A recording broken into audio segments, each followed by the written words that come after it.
Привет, дачники! Сегодня такое лайтовое видео. Я в очередной раз решила порадовать свою маму. Наделаю-ка я ей рамочек. Вы знаете, что она хорошо у меня рисует, и рамочек, как известно, много не бывает. Копирайт мама. Но для этого мне нужно сделать лобзиком ровный срез под 45 градусов. Свою торцовочную пилу я отвезла в Москву, и в этом видео я покажу, как я сделала приспособу, чтобы лобзиком пилить ровненько, прямые 90 градусов и углы под 45. В итоге вот такая вот фиговина у нас должна получиться. Честно сказать, несколько подобных способов я подсмотрела на нескольких роликах на YouTube, в частности на канале «Деревня в Подмосковье», и сделала свою версию. Она мне ничего не стоила, потому что в доме всегда есть маленькая кучка вкусных огрызочков, достойных для заготовок. Это обрубок ДСП с одним оставшимся живым углом 90 градусов, проверенным с помощью угольника, конечно, обшитым кромками. Мы его будем использовать в качестве направляющей для резки под углом 45 градусов. И это направляющая под 90 градусов. Направляющие, между которыми будет двигаться лобзик. Их впоследствии пришлось заменить на более ровные. Это опоры, поднимающие всю конструкцию над столом. Поверхность, по которой будет ездить лобзик. Чтобы пилка лобзика не достала до поверхности, на которой мы будем работать, и не испортила ее, нужно прикрутить эти опоры, чтобы приподнять конструкцию на нужную высоту. Где именно будут отверстия, не принципиально. Важно просто надежно прикрепить опоры к мини-столешнице, желательно максимально ближе к краям для большей устойчивости.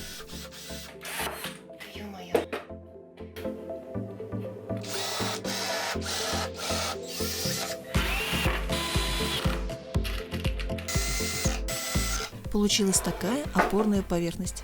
С помощью угольника выставляем прямой угол от выбранной нами базовой ровной кромки и крепим будущую направляющую для среза под 90 градусов.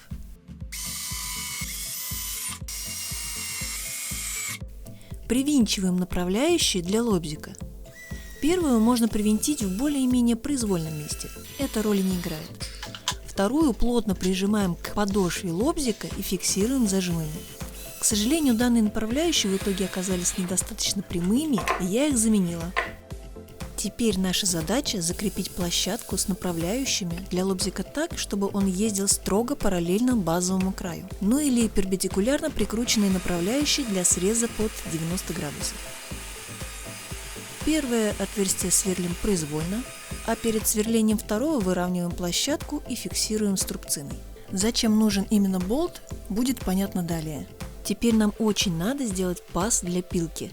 Для этого, как обычно, в начальной точке сверлом на 10 сверлим дырочку насквозь, через обе фанерки.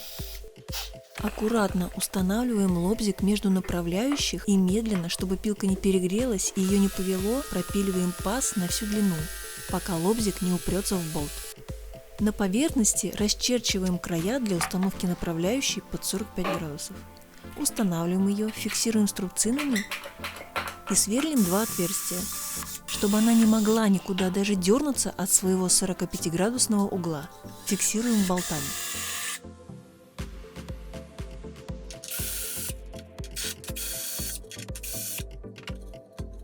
Все готово, можно пилить.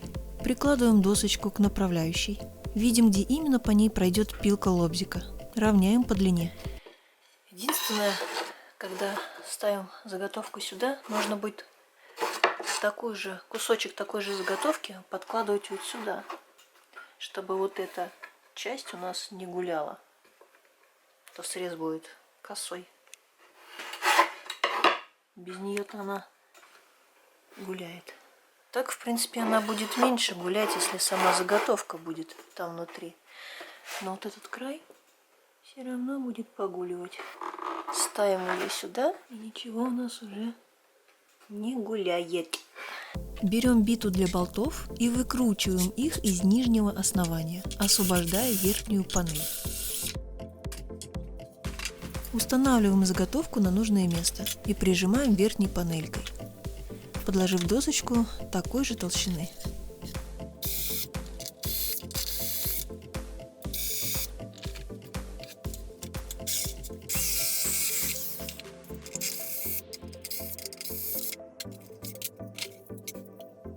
получился идеально ровный срез под 45 градусов, как и планировалось.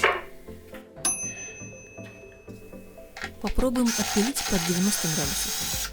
Для этого нам нужно подвинуть направляющую под 45, можно ее полностью снять, если заготовка будет слишком широкая.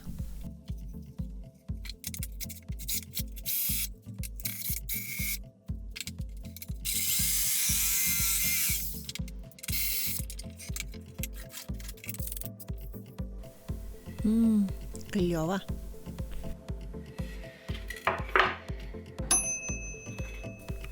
Вот такая незатейливая приспособа, или по-научному кондуктор.